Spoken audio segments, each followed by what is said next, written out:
కూడా బైబిల్ తెరుద్దాం.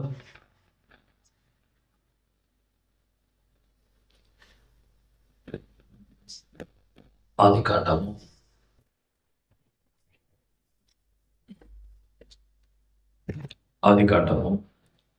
41వ అధ్యాయము.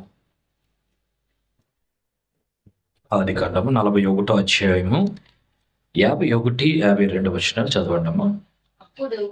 గట్టిగా చదవండి, క్లియర్గా చదవండి. చదవండి.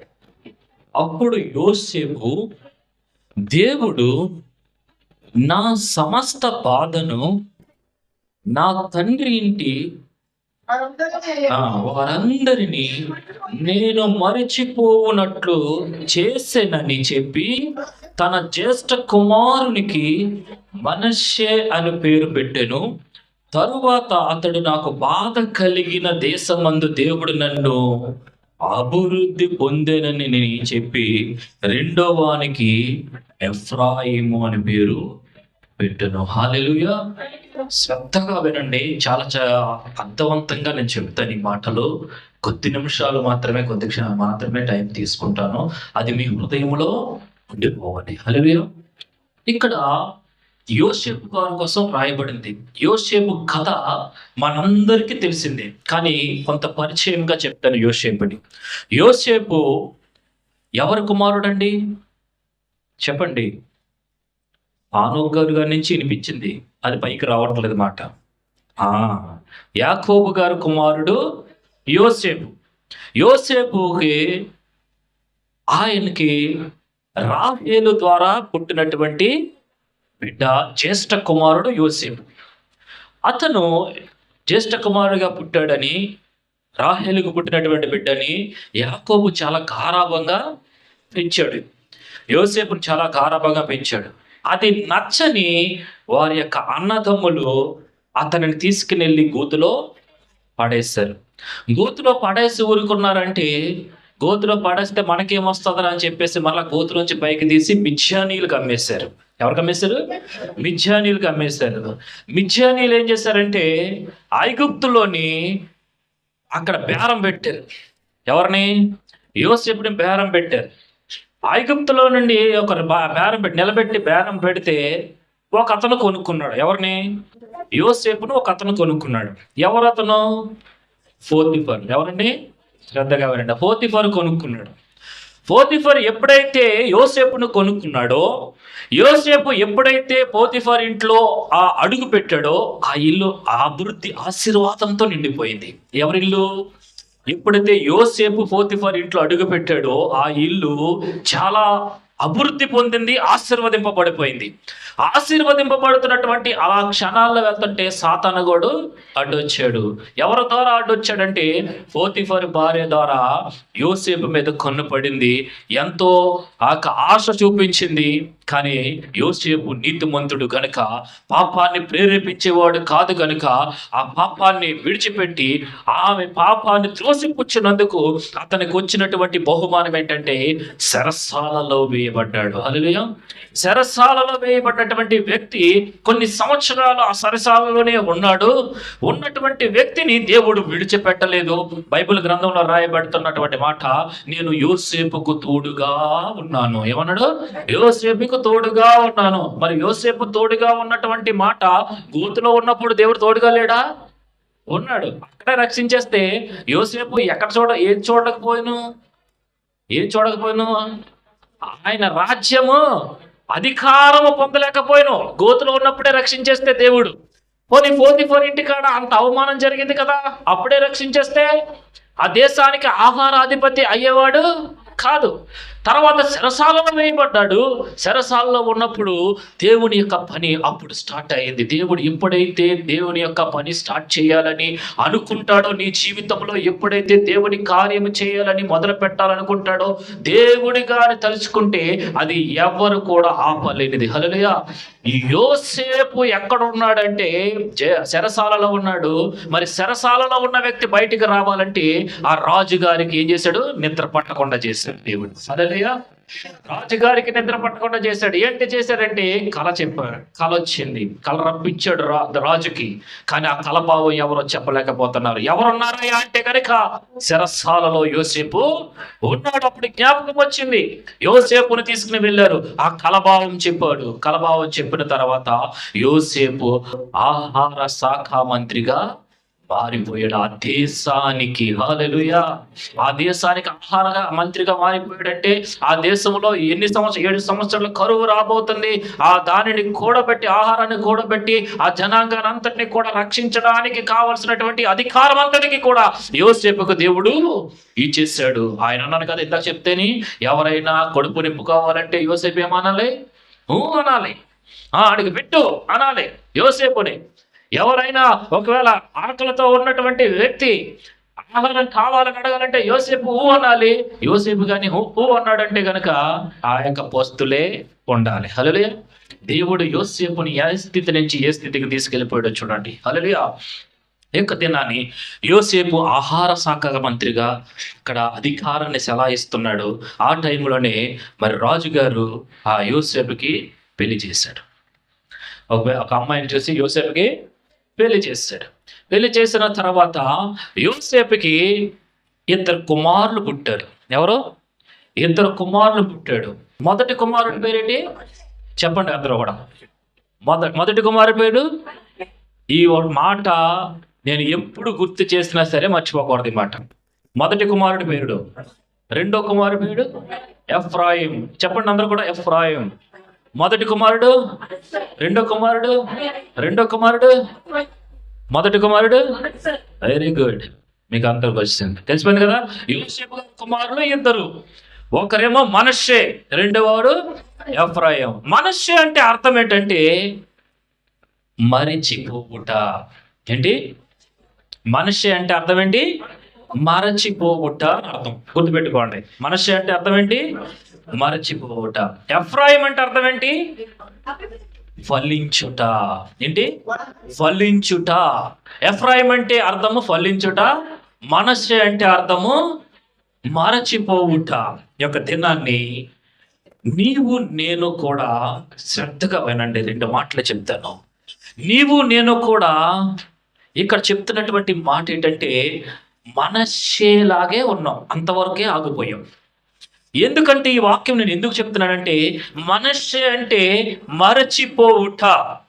ఈ యొక్క దినాన్ని దేవుడు మన యొక్క పాపములను, ఎప్పుడైతే మన యొక్క పాపములను దేవా నన్ను క్షమించు, నా పాపాన్ని క్షమించు, నా పాపాన్ని విడిచిపెడుతున్నాను అయా ప్రభువా, ఇంకెప్పుడు కూడా నేను పాపము జోలికి వెళ్ళను, నన్ను రక్షించు అని బాప్తిసం తీసుకుని ఆ యొక్క దేవుని సన్నిధికి వచ్చినటువంటి ప్రతి ఒక్కరిని కూడా దేవుడు ఏం చేస్తాడో తెలుసా? నువ్వు ఒప్పుకున్న పాపాన్ని దేవుడు ఏం చేస్తాడు చెప్పాలి. నువ్వు ఒప్పుకున్న పాపాన్ని దేవుడు మనష్షే చేస్తాడు. ఏం చేస్తాడు? మరిచిపోతాడు. హల్లెలూయా. అర్థమవుతుందని చెప్పింది. అయ్యా నా పాపమును క్షమించు, నా దోషమును క్షమించు, నీకు విరోధముగా పాపము చేశాను ప్రభువా, నీకు ఆయాసకరమైన జీవితము జీవించాను ప్రభువా, ఇక మీదట నేను పాపము జోలికి వెళ్ళను ప్రభువా అని ఎప్పుడైతే దేవుని సన్నిధికి వచ్చి నీ మోకరించి కన్నీళ్లతో ప్రార్థన చేస్తావో దేవుడు నీ పాపములు ఏం చేస్తాడట చెప్పండి? మరచిపోతాడట. ఎవరైనా పాపం చేశారనుకోండి ఇంట్లోని, జీవితాంతం గుర్తుంచుకుంటాం. జీవితాంతం ఇంకా మంచం మీద పడుకున్నప్పుడు ఇంకా అరగంటలో చనిపోతానంటే నువ్వు చేసిన పాపం కదా నేను తింటుంది. మర్చిపోతారా పాపాన్ని? మర్చిపోరు. లోకస్తులు ఏం చేయరండి? చేసిన పాపాన్ని మర్చిపోరు. వాడు పాపం చేసింది ఒకసారి అయినప్పటికీ కూడా ఆడు వచ్చి కాళ్ళెట్టుకుని ఏళ్ళెట్టుకుని ఎంత క్షమించమని అడిగి కన్నీళ్ళతో ఉంచి మంచిగా బ్రతికి లాస్ట్కి మంచిగా జీవించి లాస్ట్కి కన్ను మూసేసరికి కూడా అది ఏమంటారు తెలుసా? ఆ బాధను పాపాన్ని గుర్తు చేసుకుని ఇంకను కూడా వారిని ఏం చేస్తారండి? బాధ పెడతా ఉంటారు. కానీ నా దేవుడు నువ్వు ఆరాధించే దేవుడు, నేను ప్రకటించే దేవుడు.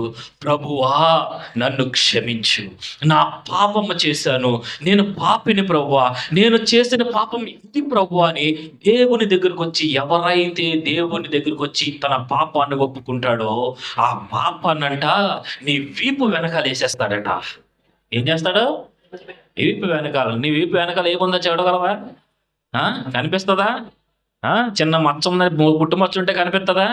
ఏం చేస్తావు? అద్దంలో చూసుకున్నా కనిపించదు.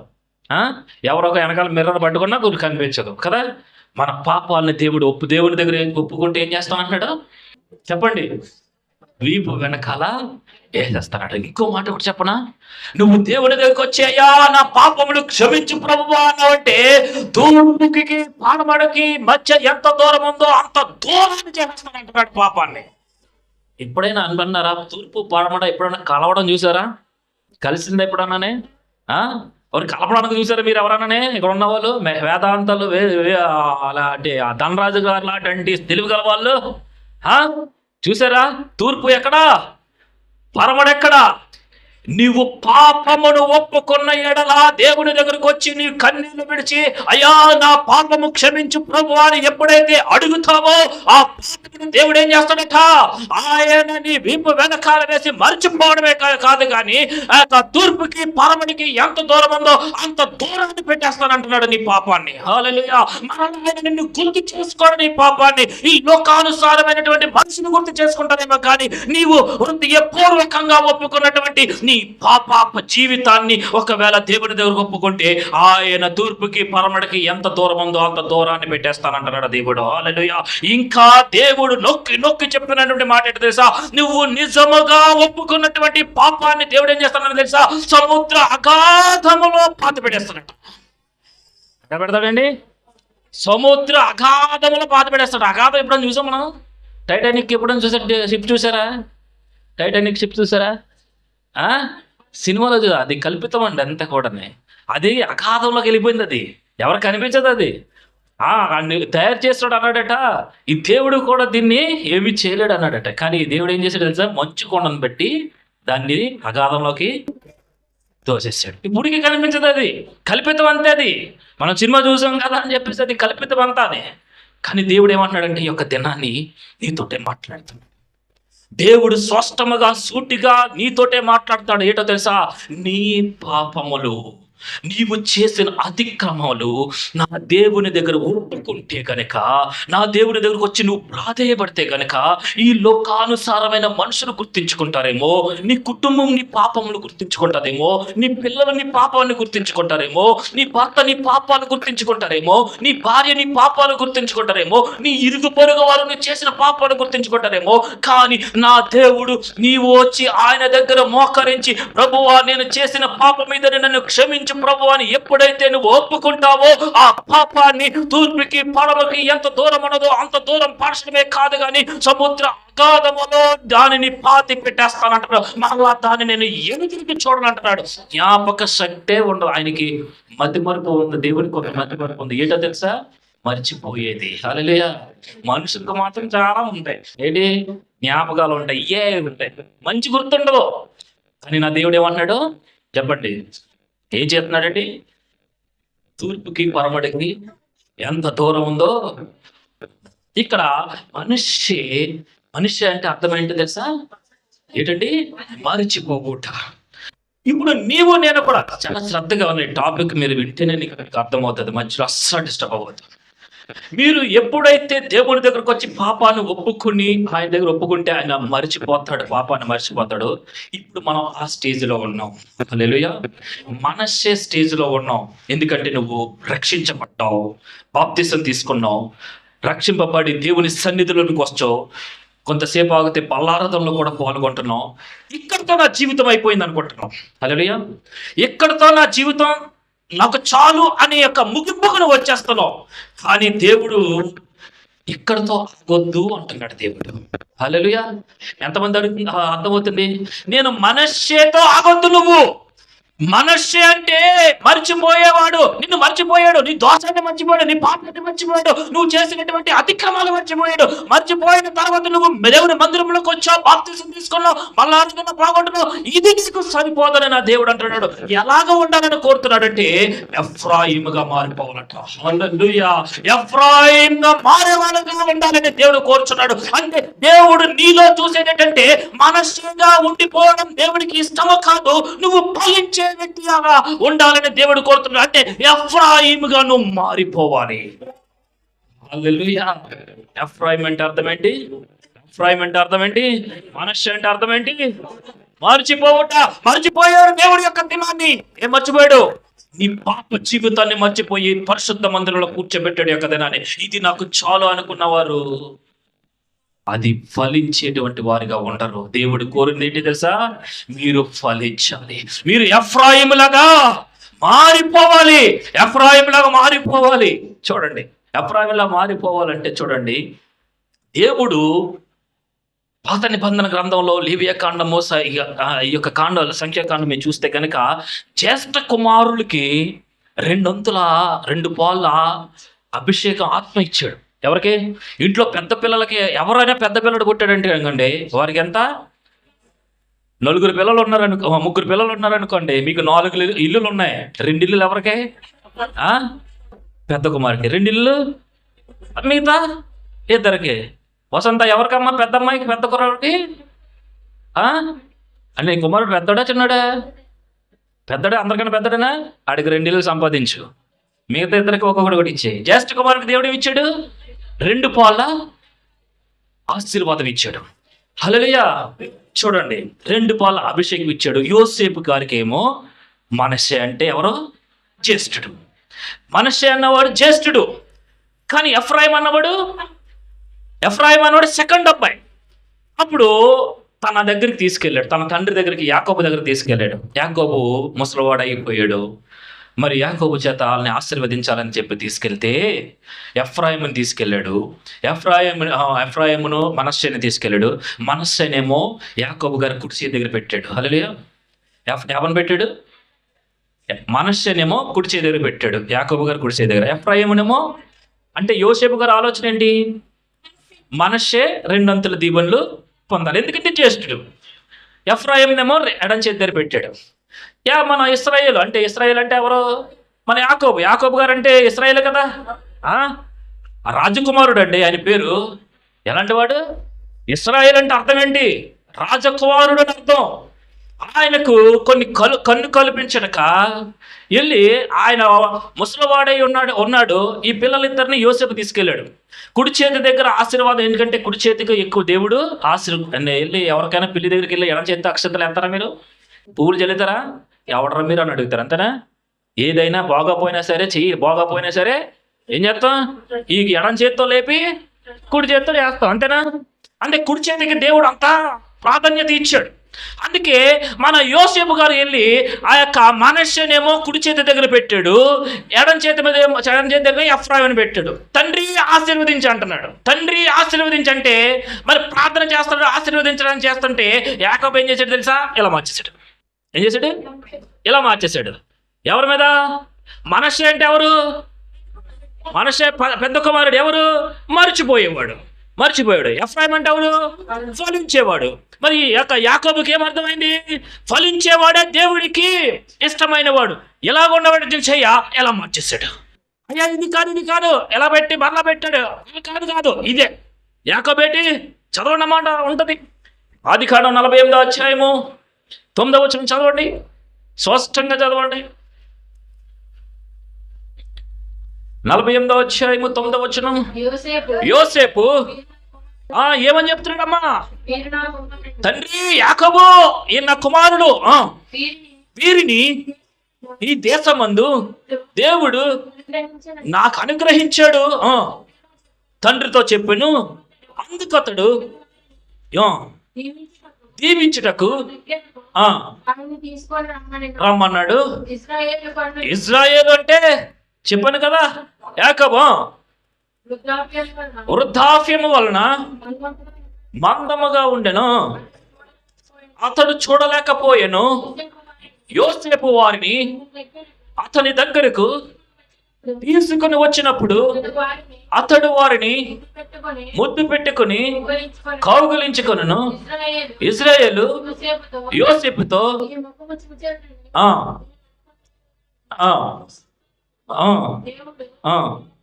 14వ వచనంకి వచ్చి మనస్సే పెద్దవాడైనందున ఇశ్రాయేలు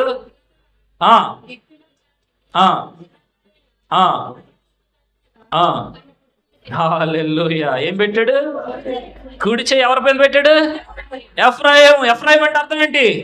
ఫలించేవాడు. ఫలించేవాడిని దేవుడు ఏమని కోరుకున్నాడు తెలుసా? నా జ్యేష్ఠ కుమారుడు అని కోరుకుంటున్నాడు. నువ్వు ఫలించే వ్యక్తివైతే దేవుడు నీకేం చేస్తాడు తెలుసా? ఎఫ్రాయిముగా మార్చేస్తాడు. నేను నాకు జీవితము మనశ్శే చాలు, నేను రక్షణ పొందేస్తాను, దేవుని మందిరంలోకి వెళ్తున్నాను, ఆదివారం నేను ఏం చేస్తున్నాను? ప్రార్థన చేస్తున్నాను, కానుకలు ఇస్తున్నాను, మొదటి ఆదివారం తప్పకుండా దేవుని యొక్క బల్లారాధనలో పాల్గొంటున్నాను, ఇది నాకు సరిపోతుంది అనుకున్నటువంటి వారు మనశ్శే లాంటి వారు. కానీ దేవుడు అక్కడతో ఆగిపోవద్దు అంటున్నాడు. ఏం చేయమన్నాడు? ఎఫ్రాయిముగా మారు. ఎఫ్రాయిం అంటేనే ఫలించుట. నువ్వు ఫలించే వ్యక్తిగా చూడాలనుకుంటాడు దేవుడు. ఎవరిని ఇక్కడ చేతులు మార్చండి? మనస్సుని ఆశీర్వదించమన్నాడు యోసేపు, కుడి చేతి దగ్గర పెట్టాడు. కానీ యాకోబు చేతులు ఇట్టి విధంగా వెళ్ళిపోయి. ఎందుకంటే ఎఫ్రాయిము ఫలించేటువంటి వాడినే దేవుడు ఇంకను ఆశీర్వదిస్తాడు. అది కోరుకున్నటువంటి ఎఫ్రాయిము కనుక చేతులు మారిపోయినాయి. అంత మాత్రమే కాదు, చూడండి కీర్తన గ్రంథము 82వ వచనంలో ఉంటుంది చూడండి. కీర్తన గ్రంథం త్వరగా తీయడమ్మా, టైం లేదు. కీర్తన గ్రంథము 82వ వచనం. ఎఫ్రాయిము బెన్యామీను ఇప్పుడు మనిషి ఎక్కడున్నాడమ్మా? ఎఫ్రాయిము ఎక్కడున్నాడు? కాదు, అక్కడ రాయబడినటువంటి మాట మొదటి స్థానం ఎవరికి ఇచ్చేసాడంటే ఎఫ్రాయిముకి ఇచ్చేసాడు. తర్వాత బెన్యామీను ఉన్నాడు, మనష్షే ఉన్నాడు. కానీ మనష్షే ఎలాంటి వాడు? పెద్దవాడు. ముందు ఉండవలసినటువంటి పేరు అతను ఎక్కడ ఆగిపోయాడంటే మరిచిపోయే దగ్గర ఆగిపోయాడు. ఎందుకంటే దేవుడు మందిరానికి వచ్చి ప్రార్థన చేసి వెళ్ళిపోతున్నామా అన్న దగ్గర ఆగిపోయాడు. కానీ ఫలించాలనే ఆలోచన ఆ యొక్క మనష్షేకి లేదు.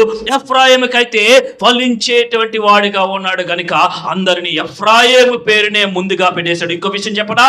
ఐగుప్తు నుంచి బానిసలుగా విడిపించినప్పుడు ఎఫ్రాయిము యొక్క జనాంగము 42,000 అయితే మనష్షే జనాంగము 32,000. చూడండి, అక్కడ కూడా ధ్వజస్తంభంగా ఎఫ్రాయిమును ఉంచేశాడు. హల్లెలూయా. ఏముంచేశాడండి అక్కడ కూడా? అక్కడ మనష్షేకేమో 32,000 మంది ఉన్నారు ఆయన పక్కన, ఎఫ్రాయిముకి అయితే 42,000 మంది ఉన్నారు. అక్కడ కూడా దేవుని యొక్క ముందు స్తంభం, ధ్వజస్తంభముగా ఎఫ్రాయిము వారిని ఉంచేశాడు దేవుడు. హల్లెలూయా. ఎందుకు ఉంచావయ్యా అంటే కనుక ఆ ఫలించేవారు దేవునికి ఇష్టము. నువ్వు ఇక్కడతో ఆగిపోయే విశ్వాసం అంటే కనుక దేవుడు అంటున్నాడు, నువ్వు ఎఫ్రాయిముగా మారు. నువ్వు ఫలించడమే నాకు ఇష్టము. నువ్వు ఫలించే వ్యక్తివి కాకపోతే నువ్వెక్కడుంటావు తెలుసా? ఎడమ చేతి కిందే ఉంటావు. ఎడమ చేతికే ఉన్నంటావు. ఏంటి అయ్యా నేను ఫలించలేకపోతున్నాను, ఏంటి అయ్యా నా ఆశీర్వాదం రావట్లేదు అనుకుంటే కనుక నువ్వెక్కడ ఆగిపోయావు తెలుసా? మనుష్య దగ్గర ఆగిపోయావు. మనుష్య దగ్గరే నీకు చాలు నువ్వు అనుకుంటున్నావు. నాకు ఇది సరిపోతుంది అనుకుంటున్నావు. నేను దేవుని రాజ్యానికి వెళ్ళిపోతాను అనుకుంటున్నావు. కానీ దేవుడు అంటున్నాడు కదా, నీకు ఇది సరిపోదు బిడ్డ, నువ్వు ఎఫ్రాయిముగా మారు, నేను నిన్ను ఆశీర్వదిస్తాను. నువ్వు నా దగ్గర ఆశీర్వదింపబడ్డానికే ఉన్నావు, కానీ నువ్వు ఇప్పుడు కూడా లేములో ఉండడానికి నేను ఇష్టపడలేదు. యొక్క దినాన్ని ఒకవేళ నన్ను మనస్సుతో సరిపెట్టుకుంటాను అన్నటువంటి వారు, నాకు ఆశీర్వాదం వద్దు అనుకున్నటువంటి వారు ఎవరైనా ఉన్నారండి? ఎవరు లేరు. మనకు 2 పాలు కావాలి, 7 పాలు కాదు, 100 పాలు కావాలి ఆశీర్వాదం. అలా కావాలంటే నువ్వు ఎఫ్రాయిముగా మారిపోవాలి ఈ దినాన్ని. హల్లెలూయా, హల్లెలూయా, దేవునికి స్తోత్రం. ఇంకా చూడండి, మరి ఈ యొక్క దినాన్ని ఎఫ్రాయిముగా మార్చబడాలంటే మనం ఏం చేయాలి? మనం ఫలించాలంటే ఏం చేయాలి? ఏదో చేయాలి కదా, ఏదో చేయాలి కదా. ఫలించాలంటే ఏం చేయాలండి? మనం ఇప్పుడు ఎక్కడున్నాం చెప్పండి? ఎక్కడున్నాం? మనష్షే దగ్గర ఆగిపోయాం. నిజమే కదా? నేను ఫలించాలి అనుకున్నటువంటి చేతి ఎత్తండి. నేను ఈ దినం నుండి ఫలించాలి, ఎఫ్రాయిముగా మార్చబడాలన్నటువంటి చేతి ఎత్తండి. దేవుడు మిమ్మల్ని అందరినీ ఎఫ్రాయిములుగా చేసేస్తాడు దేవుడు. హల్లెలూయా. ఈ సంఘం అందరినీ ఎఫ్రాయిములుగా మార్చేస్తాడు. ఇది ఎప్పుడు చేస్తాడు ఇప్పుడు చెప్తాను. తీయండి కన్నా. యోహాను సువార్త 15:3-4 చదివండి.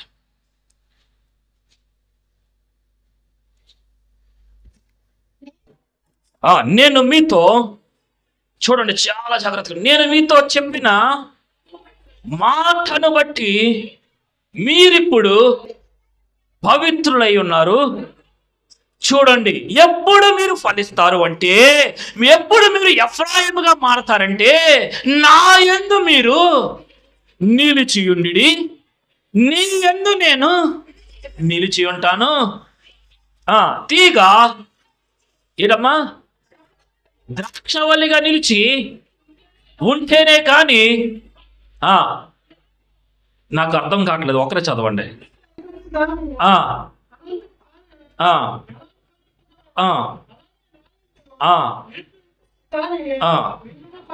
చాలు. ఎవరు ఎందు ఇప్పుడు ఫలించాలి అంటే గనక ఎవరు ఎందు నిలిచి ఉండాలి?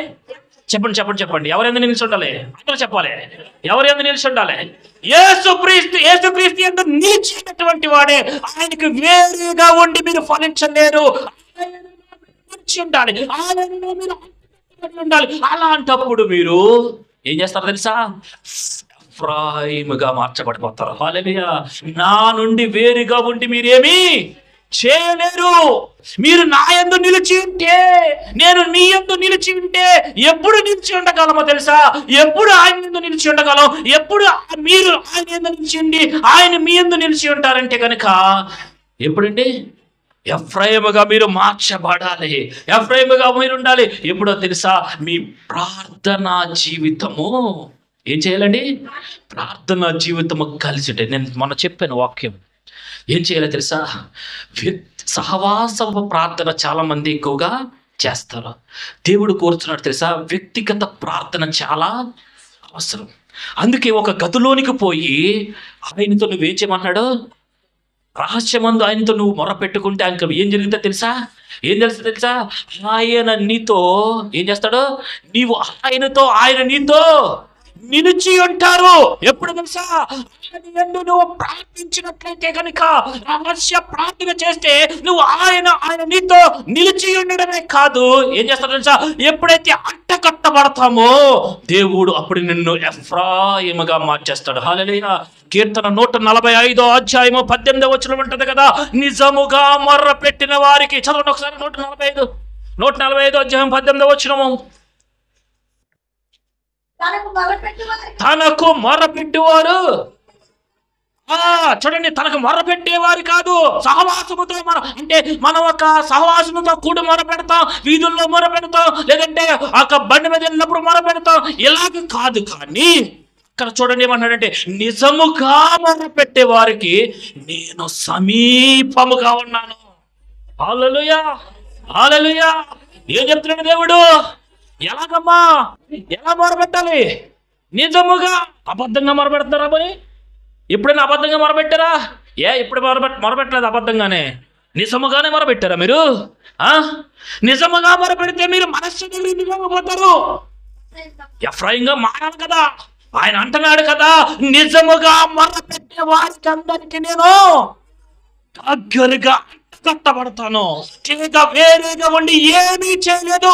ఆయనతో అట్టకట్టబడితేనే, ఆయనతో సహవాసము చేస్తేనే నిన్ను ఎఫ్రాయిముగా మార్చేస్తానన్నాడు దేవుడు.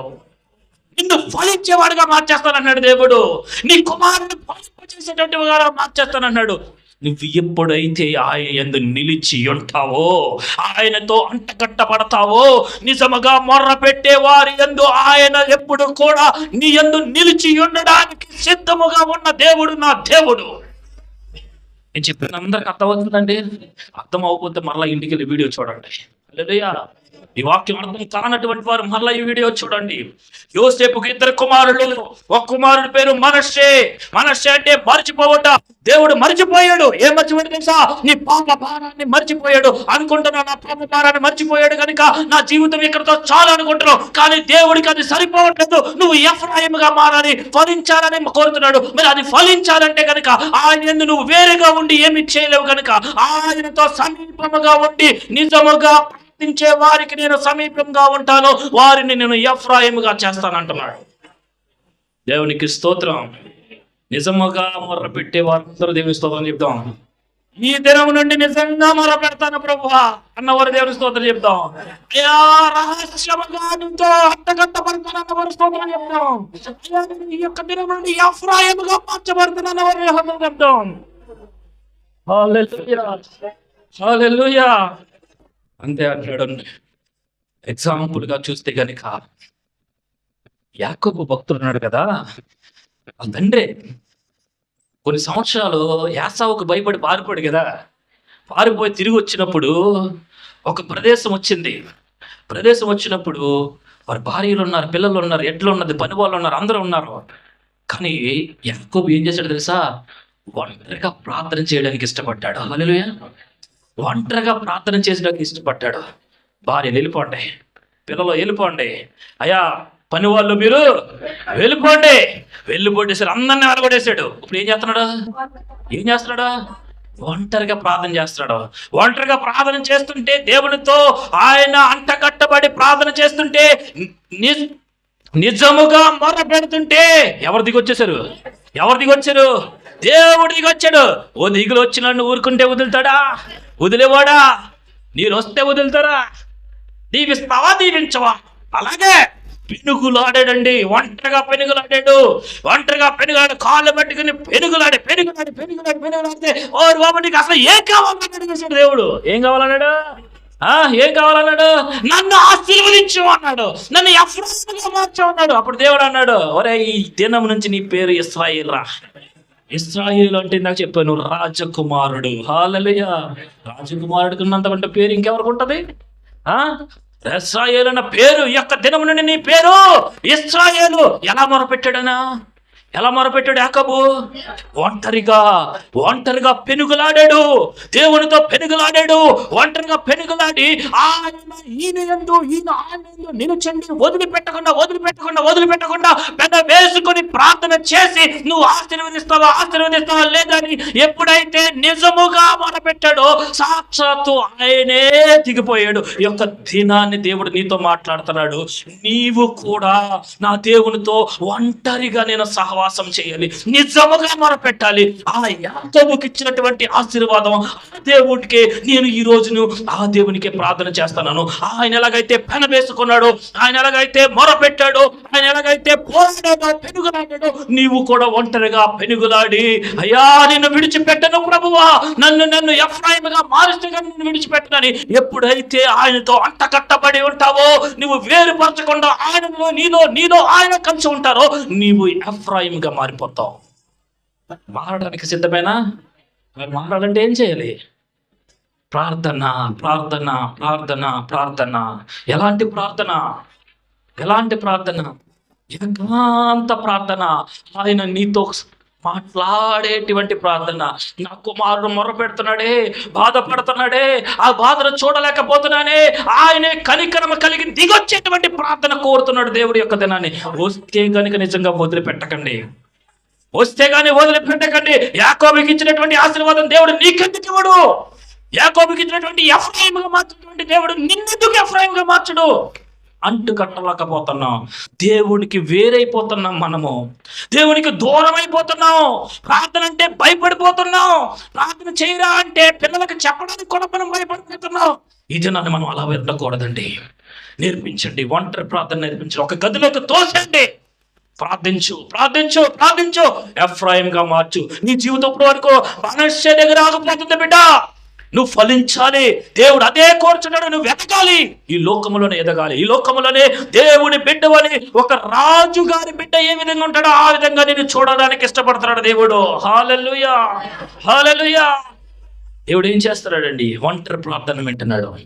రెండవది చెప్పనా, వాక్యము చదవడం ద్వారా ఆయనలో మనం అంటుకట్టబడతాం. హల్లెలూయా. ఒక ప్రశ్న అయినా, వాక్యం చదివే అలవాటు ఎంతమందికి ఉందండి? ఉందా వాక్యం చదివే అలవాటు? ఎప్పుడైతే వాక్యం చదువుతామో ఆయన నీలో ఆయనలోని ఏం చేస్తారు? అంత గట్టపడి ఏం చేస్తామో తెలుసా? ఇంటి గట్టపడతాం తెలుసా? ఎఫ్రాయిముగా మార్చబడిపోతాం. హల్లెలూయా. ఒక ఉదాహరణ చెప్పి ముగిస్తాను వాక్యం. యేసు ప్రభు వారంట ఒక దారి గుండా వెళ్ళిపోతున్నాడట. ఎక్కడికి వెళ్తున్నాడు? ఒక దారి గుండా వెళ్ళిపోతున్నాడు. ఆకలేస్తుంది పాపం ఆయనకి. ఆకలేస్తుంటే ఒక చెట్టును చూశాడు. ఏ చెట్టు అది? చెప్పండి అమ్మ, పర్లేదు. ఏం చెట్టు? అంజూరపు చెట్టును చూశాడు. వెళ్ళాడు, ఆ చెట్టు దగ్గరికి వెళ్ళాడు. పెద్దగా ఉంది, ఆకులు పచ్చగా ఉన్నాయి, కానీ ఏం లేవు, కాయలు లేవు, ఫలాలు లేవు. పైకి చూశాడు, ఇలాగా ఆకలితో చూశాడు. పైకి అంజూరపు చెట్టు రోడ్డు పక్కన ఉంది. చూశాడు, ఆకలేసింది, పచ్చగా ఉంది, ఆకులతో నిండిపోయింది, చాలా మంచిగా ఉంది, పెద్ద చెట్టు, కానీ ఫలాలు లేవు. దేవునికి కోపం వచ్చింది. వెంటనే తక్షణమే దాన్ని శపించాడు. శపించిన వెంటనే అది తక్షణమే ఎండిపోయిందని రాయబడి ఉంది. ఎంత? 2 రోజులు తీసుకోలేదు, వారం రోజులు తీసుకోలేదు. ఇది నాకు పళ్ళు ఇవ్వలేదు కదా, 2 వారాల్లో ఇది పోవాలనలేదు. తక్షణమే అన్నాడు అక్కడ వాక్యం. తక్షణమే ఆ చెట్టు ఎండిపోవాలి. ఏంటది? అంజూరపు చెట్టు. వెంటనే ఏం చేశాడు దేవుడు? ఆ మాట అనగానే ఆ చెట్టు ఏమైపోయింది? రోడ్డు పక్కన ఉన్నటువంటి చెట్టు ఎండిపోయింది. ఇంకొక చెట్టు ఉంది, అంజూరపు చెట్టే. అది ఏ చెట్టు అంటే ద్రాక్ష తోట మధ్యలో ఉంది. ఎక్కడుంది? ద్రాక్ష తోట మధ్యలో అంజూరపు చెట్లు ఉంది, కానీ దాన్ని కూడా ఫలించట్లేదు, అది కూడా ఫలించట్లేదు. యజమానుడు వచ్చాడు, ఇది ఫలించట్లేదు కదా, దీన్ని నరికే అన్నాడు. కానీ నాకు కావాలి వాడు వచ్చి ఏమన్నాడు? 1 సంవత్సరం టైం ఇవ్వయ్యి అన్నాడు. ఏమన్నాడు? 1 సంవత్సరం టైం ఇయ్యి, నేను ఎరువులు వేస్తాను, దీనికి కావాల్సిన మందు కొడతాను, ఇది ఫలించేట్టుగా చూస్తాను, ఈ 1 సంవత్సరం టైం ఇయ్యి అన్నాడు. చూడండి, మరి దాన్ని శపించినటువంటి దేవుడు దీన్ని ఎందుకు శపించలేదు? ఎందుకు శపించలేదు చెప్పండి? చెప్పండి, ఎందుకు శపించలేదు? అక్కడ ద్రాక్ష తోట, ద్రాక్ష తోటకి ఎందుకు విలువ ఉంది? ద్రాక్ష తోట మధ్యలో ఉంటే 1 సంవత్సరం తర్వాత కాస్తా? చెప్పండి, ద్రాక్ష తోట మధ్యలో ఉంటే ఇంతవరకు ద్రాక్ష తోట మధ్యలో లేదా? ద్రాక్ష తోట మధ్యలోనే కదా ఉంది, సంవత్సరం టైం ఏమంటున్నాడు. ఆ చెట్టుని శపించినటువంటి దేవుడు తక్షణమే ఆ ఎండిపోవాలని శపించిన దేవుడు ఈ చెట్టుకి ఎందుకు టైం ఇచ్చాడు తెలుసా? ద్రాక్ష తోట మధ్యలో, ద్రాక్ష తోటకి సాదృశ్యం సంఘం. హల్లెలూయా, అర్థమైందా? ద్రాక్ష తోటకి మధ్యలో సంఘంలో చెట్టు, అంజూరపు చెట్టుగా ఉన్నటువంటి నువ్వు ఫలించాలి, ఎఫ్రాయిముగా మార్చబడాలంటే సంఘ పరిచర్యలో నువ్వేం చేయాలి? పాలిభాగస్తులైపోవాలి, ముందుండాలి, పరిచర్యలో ముందుండాలి. దేవుడు అలాంటి చెట్టును దేవుడు ఏం చేశాడు తెలుసా? సమయాన్ని ఇచ్చాడు, ఫలించేంత వరకు సమయం ఇచ్చాడు. ఒకవేళ నువ్వు సంఘములో ఉన్నటువంటి ఫలించలేనటువంటి అంజూరపు చెట్టు వలె ఉన్నావంటే దేవుడు నీకు కృప చూపిస్తూ వస్తాడు. ఏదో ఒక దినం ఎఫ్రాయిముగా మార్చబడతావని. ఎప్పుడంటే సంఘము నీకు ఏం చేస్తాం తెలుసా? కావలిగా ఉంది. బయట రోడ్డు పక్కన ఉన్నటువంటి చెట్టు వెంటనే శపించాడు, ఎందుకంటే దానికి తోడుగా ఏమీ లేదు. ఇక్కడ చెట్టుకైతే సంఘం అంతా తోడుగా ఉంది. హల్లెలూయా.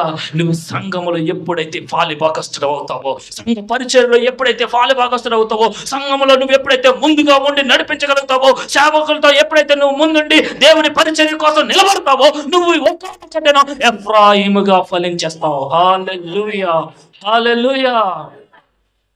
దేవుడు చెప్తా ఉన్నాడు, ప్రార్థన ద్వారా నువ్వు ఎఫ్రాయిముగా మార్చబడతావు, వాక్యము చదవడం ద్వారా ఎఫ్రాయిముగా మార్చబడతావు, సంఘములో నువ్వు గడపడం ద్వారా ఎఫ్రాయిముగా మార్చబడతావు. హల్లెలూయా. సంఘములంటే వచ్చి వెళ్ళిపోయే సంఘస్థులు కాదు, వచ్చి ఒక ఆదరించుకునే సంఘస్థులు కాదు నేను మాట్లాడేది. ఆదివారం వచ్చేటువంటి సంఘస్థుల కోసం నేను మాట్లాడట్లేదు. నువ్వు సంఘములో పెనవేసుకుని పోవాలి, అంటుకట్టబడాలి.